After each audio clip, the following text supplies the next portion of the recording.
Think back, if you will, to just over a decade ago. Picture yourself standing on a street corner. Maybe it's pouring rain, the wind is howling, and you're just frantically waving your arm in the air, hoping an empty taxi happens to drive by. Oh, yeah. And you're trying to make eye contact with a driver who's like 3 lanes over. It was basically a game of roulette. Exactly, a Yeah. total gamble. I mean, if a car actually stopped, you'd get in, but you'd have absolutely no idea how much it would cost until that analog meter finally stopped ticking. Right. And you better hope you had enough cash in your wallet or that their credit card machine wasn't mysteriously broken that day. Ugh, the broken credit card machine, classic. But now, contrast that with today. You're just sitting on your couch, you tap your smartphone a few times, and a car arrives right at your doorstep exactly when you need it. And the payment is already handled. It really is this massive, almost invisible shift in how we navigate the physical world. It's a complete rewiring of urban mobility. It really is. We took this highly localized, honestly deeply inefficient physical interaction, and we replaced it with a highly orchestrated global digital transaction. The friction of getting from point A to point B has just been systematically engineered right out of the equation. Okay, let's unpack this because we all use these apps constantly, so it is just so easy to take that lack of friction for granted. Oh, totally. So today's deep dive is centered on an industry guide from a software development company called Enatega. And they actually specialize in building these exact kinds of on-demand platforms. Right. They know the nuts and bolts. Exactly. Our mission today is to look under the hood of their breakdown on the taxi app business model. We are going to uncover the hidden mechanics of platforms like Uber, Lyft, Careem, all of them. How do these massive digital marketplaces actually operate? And how do they actually turn our daily commutes into sustainable income? Because that's the real trick. Yes, understanding the financial engine driving these specific apps actually gives you the blueprint for the entire modern platform-based economy. So where do we start? Well, the first thing you realize when you look at the architecture of these companies is that it's very easy to assume that if you've seen one ride-hailing app, you've seen them all. Right. Because as a consumer, you open the app, you press a button, and a car shows up. It looks identical. But structurally, behind the screen, the companies providing those cars can be vastly different from one another. Yeah, the Enatega guide outlines 3 distinct models. And the one most of us use daily is called the Aggregator Model. Right. In this setup, the platform acts purely as a middleman. The multi-billion-dollar company facilitating your ride does not actually own a single vehicle. Which is still crazy to think about. That lack of physical assets is the defining feature of the aggregator. Right. Instead, they partner with independent drivers who are just out there using their own personal cars. Exactly. The platform just provides the digital infrastructure. So that's the booking mechanism, the real-time fare calculation, the GPS routing, the payment processing. They just build the digital sandbox. Yes, and in exchange for providing that digital ecosystem, they take a commission on every single ride. Which makes sense. And the real advantage here is the sheer speed of expansion. I mean, if you aren't forced to buy a fleet of thousands of cars, lease parking garages, hire teams of mechanics. Your initial capital investment is relatively tiny. Exactly. You aren't weighed down by depreciating physical inventory. So you can basically just copy and paste your software into 50 new cities in the time it would take a traditional company to buy, like, one fleet. But the downside has to be massive vulnerability, right? I mean, you have incredibly limited control over the driver's behavior or the cleanliness of the car or whether the air conditioning even works. Oh, absolutely. Quality control is a constant battle. It reminds me of a digital real estate agent. You are facilitating the transaction between the buyer and the seller. You're making the connection, but you never actually buy or own the house yourself. You just take your cut for making the introduction. That's a great way to look at it. Hold on, though. I'm thinking about this. If the entire aggregator model relies on independent drivers bringing their own cars, and those drivers can just delete the app and go work for a competitor tomorrow morning. Which they do all the time. Right. So isn't this entire multi-billion-dollar empire just built on sand? It seems incredibly fragile compared to a traditional company that owns its assets outright. What's fascinating here is that what looks like structural fragility is actually the exact mechanism that allows for hypergrowth. Really? How so? Well, yes, drivers can leave instantly, but new ones can join just as easily. By refusing to own cars, aggregators shift their entire corporate identity. Okay. They stop being transportation companies that have to manage oil changes and flat tires, and they become data companies. I see. They manage human behavior, user experience, supply algorithms, and digital infrastructure scales infinitely. Managing physical assets simply does not. Wow, that shifts the perspective entirely. You aren't buying rides, you're buying data processing. But there is a second approach where companies do own the assets, known as the ownership model. This is exactly what it sounds like. The company buys the vehicles, maintains them, and hires drivers as actual salaried employees. Yeah, and you typically see this with premium, luxury, or specialized corporate transportation. The dynamic here is completely inverted from the aggregator. Because they have total control. Absolute control over every single detail. I mean, if they want every driver wearing a tailored suit, every car to be a black luxury sedan, and the temperature set exactly to 70 degrees. They can enforce it. Exactly, because those drivers are employees. The branding is pristine, and the service quality is just guaranteed. Plus, the company keeps 100% of the revenue from the ride. There is no commission split with an independent contractor. Right, but the sunk costs are astronomical. Oh, I bet. You are buying hundreds of cars, paying for commercial insurance, funding maintenance, and covering actual payroll, whether those drivers take 10 rides a day or 0. Right, so if demand suddenly plummets, like during a lockdown or just an economic downturn, you are still on the hook for millions of dollars in fixed operational costs. Yes. It makes scaling to new cities a very slow, incredibly expensive grind. You are carrying all the financial risk of the physical world. So to avoid that extreme, some companies attempt to operate in the middle ground, using what the guide calls a hybrid model. Right, trying to get the best of both worlds. Exactly. They maintain a core company-owned fleet of vehicles, but they simultaneously allow independent gig workers to join the platform using their personal cars. And the logic makes sense on paper, right? You have a predictable baseline of daily commuters going to the airport or the office. Right. So your own fleet handles that reliable, everyday volume. But what happens on New Year's Eve? Or when a massive thunderstorm rolls in at rush hour and demand just triples in 10 minutes? That's when the platform relies on its decentralized network of third-party drivers to absorb the overflow. Right. But managing that seems so complicated. It is. The theory is flexibility, but the reality is a logistical nightmare. You are essentially running two completely different businesses simultaneously inside one app. Oh, man. You have to optimize routes for salaried employees to ensure they are earning their keep, while also feeding enough lucrative rides to independent contractors so they don't get frustrated and quit. Wow, yeah. If you miscalculate the algorithm, you risk cannibalizing your own fleet or alienating your gig workers, which just leads to wildly inconsistent pricing and service for the rider. Exactly. So managing that kind of operational chaos, whether it's a hybrid system or a pure aggregator model, means you aren't just dealing with cars. You are dealing with human psychology on a massive scale. Very much so. The success of the entire platform hinges entirely on balancing three distinct, sometimes opposing groups. It's less like a traditional supply chain and more like a three-way seesaw. That's a perfect analogy. If any one side gets too heavy, the whole mechanism snaps. And those three interconnected groups are the riders, the drivers, and the platform itself, the admin. Let's look at the psychology of the riders first. Okay. They are the demand side of the equation. Without a constant influx of riders opening the app, the entire ecosystem just starves. Right, and we know the basic features they need. A map, a booking button, a credit card linked to the account. But the Enatega guide highlights that the real value of the app for a rider isn't just ordering a car. It's actually eliminating friction and fear. Yes, because before on-demand apps, transportation was full of cognitive load. Will the taxi arrive? Did the dispatcher actually hear my address? Am I being overcharged because I don't know the route? I remember that anxiety so well. We all do. The most revolutionary features of a taxi app are fare estimates and real-time GPS tracking. Watching that little car icon turn the corner on your screen is basically a psychological pacifier. The psychological pacifier, I love that. It's true. It completely eliminates the anxiety of the unknown. That psychological upgrade is what keeps riders hooked to the ecosystem far more than just the physical ride itself. But giving riders a magic button only works if someone is actually out on the road waiting to press accept. Exactly. That's where the drivers come in, the second side of the seesaw. And their relationship with the app is completely different.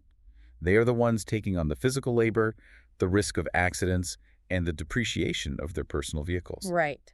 If the rider's primary psychological need is certainty, the driver's primary need is agency and transparency. That makes sense. Drivers require an entirely different interface. They need an earnings dashboard that instantly gamifies their income, showing them exactly what they've made that day. They need the ability to toggle their availability on and off with zero penalty, honoring the promise of flexible hours. Because if the app doesn't provide absolute visibility into their earnings, or if the interface is confusing, they will literally pull over, turn off the app, and start driving for a competitor in 30 seconds. Exactly. The switching cost for a gig worker is essentially zero. Which puts unbelievable pressure on the third piece of the puzzle, the platform or the admin. This is the central nervous system bridging the gap between the rider seeking convenience and the driver seeking profit. Yes. I always just picture the app as like a digital map layered over a payment gateway. Yeah. But reading through the administrative requirements in the source, it sounds more like air traffic control combined with a high-frequency trading desk. It really is. They are managing user verification, background checks, algorithmic ride matching, real-time routing, dynamic pricing models, marketing campaigns, and dispute resolution all at once. If we connect this to the bigger picture, the platform isn't just a piece of software. It is a living, breathing marketplace on wheels. Wow. The platform's algorithm is constantly predicting the future.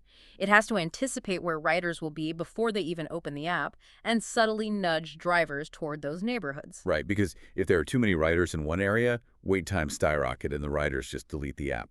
Exactly. And if there are too many drivers, they end up sitting idle in empty parking lots making $0 and they quit. The platform's only job is fine-tuning that precarious equilibrium second by second across millions of data points. Balancing thousands of moving cars and impatient riders every second is an astonishing logistical feat. But who is paying for all that computing power? How does the platform actually monetize this chaos? The foundation of the revenue model, particularly for aggregators, is the commission per ride. The platform takes a percentage of every completed fare, typically ranging from 15 to 30%, depending on the market and the specific service tier. So it's a pure volume play. The more transactions you facilitate, the more you earn. Correct. But a fixed commission percentage alone is completely useless when that delicate supply and demand seesaw breaks down, which leads us to the most controversial mechanism in the entire industry. Surge pricing. Surge pricing. Let's talk about it, because people absolutely hate it. You walk out of a stadium after a massive concert, you open the app to get home, and a ride that usually costs $12 is suddenly $45. Oh, no, it hurts. It feels like pure corporate extortion. But digging into the mechanics of how this ecosystem operates, is surge pricing actually less about price gouging and more of a structural, mathematical necessity to prevent the network from collapsing? It is entirely a structural necessity. Surge pricing is the digital equivalent of a magnet. A magnet. Yeah. Imagine that concert ending. You have 20,000 exhausted people opening the app within a 3-minute window in the exact same location.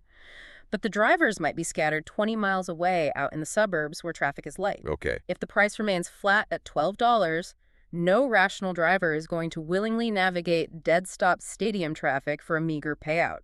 The system would just freeze. No one gets a ride. So by temporarily jacking up the fare to $45, the platform is massively increasing the payout to the driver.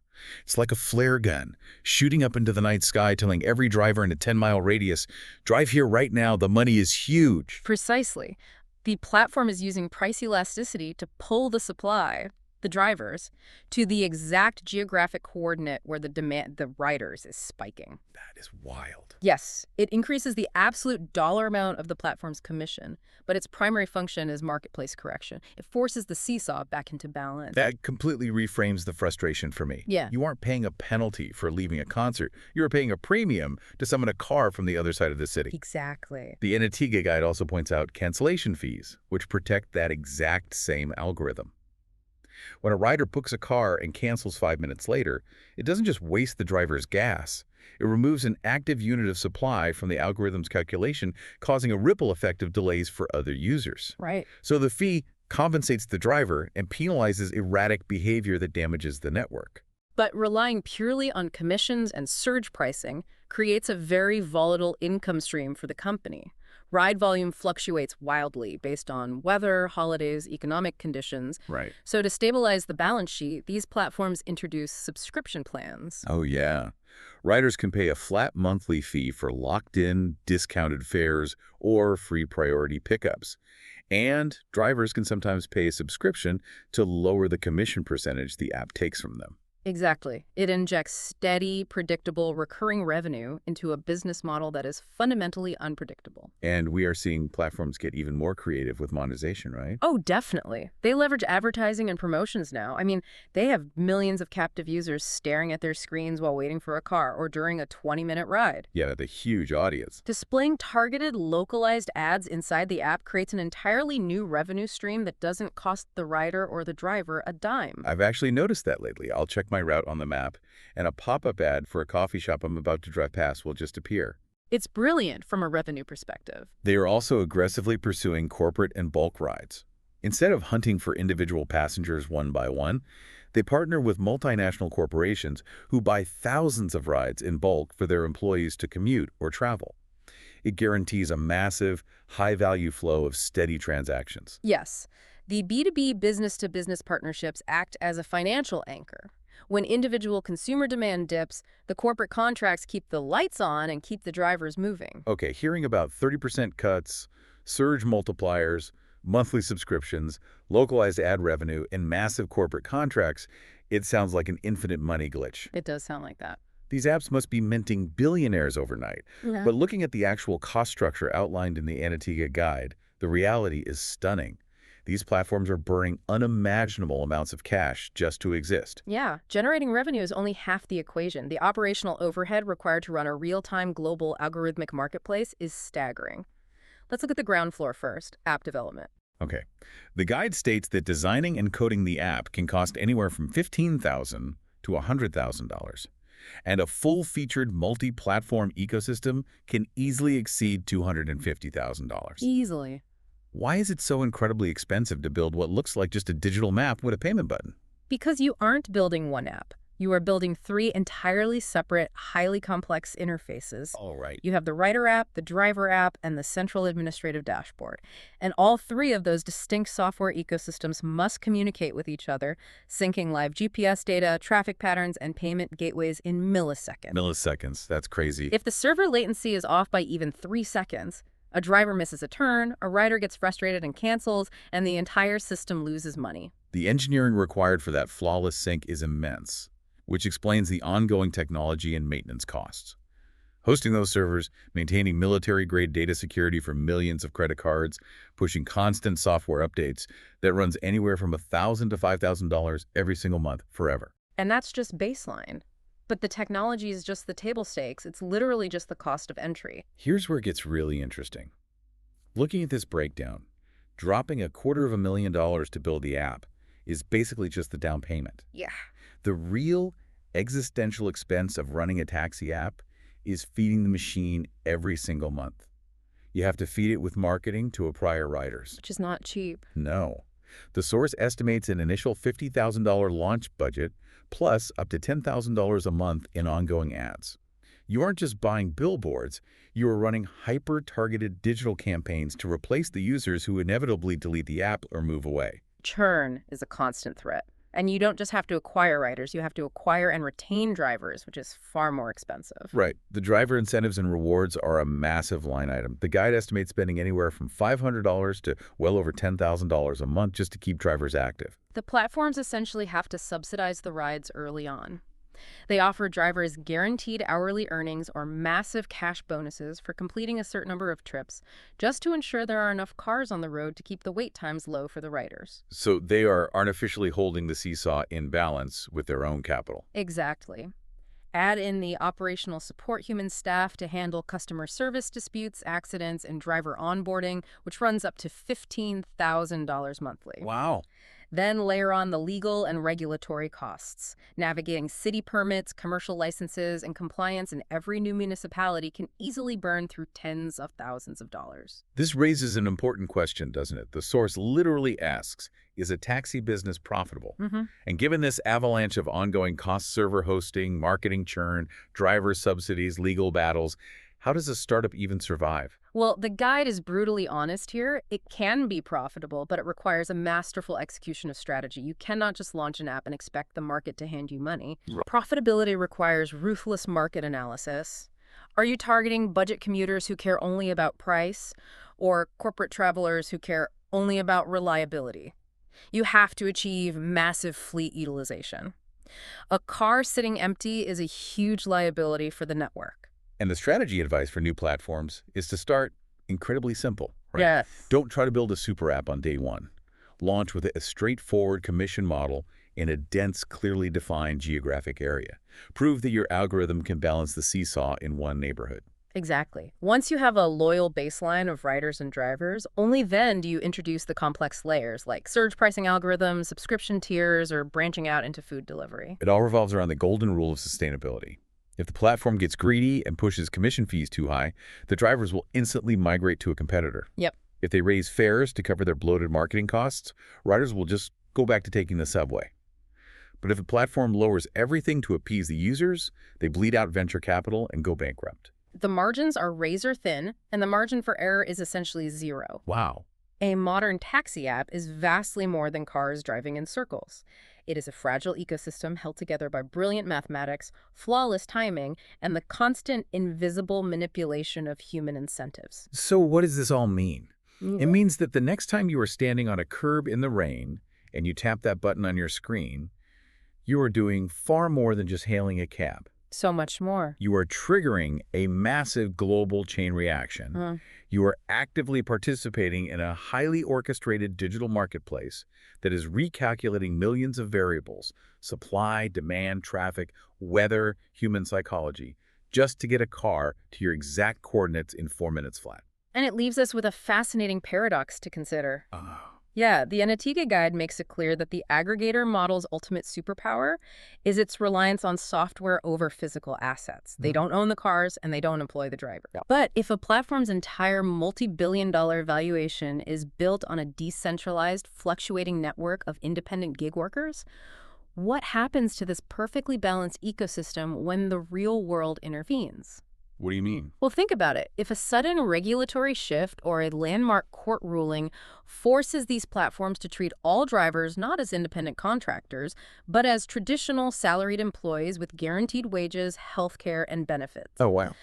The foundational premise of the aggregator model shatters. How would that structural earthquake ripple through the algorithm? And more importantly, how much would it change the price of your morning ride? That is a staggering variable, and it is the exact battle currently playing out in courts around the world. It fundamentally questions whether the digital gig economy is built to last. Thank you so much for taking this deep dive with us today. Until next time, keep questioning the invisible systems that run the world around you.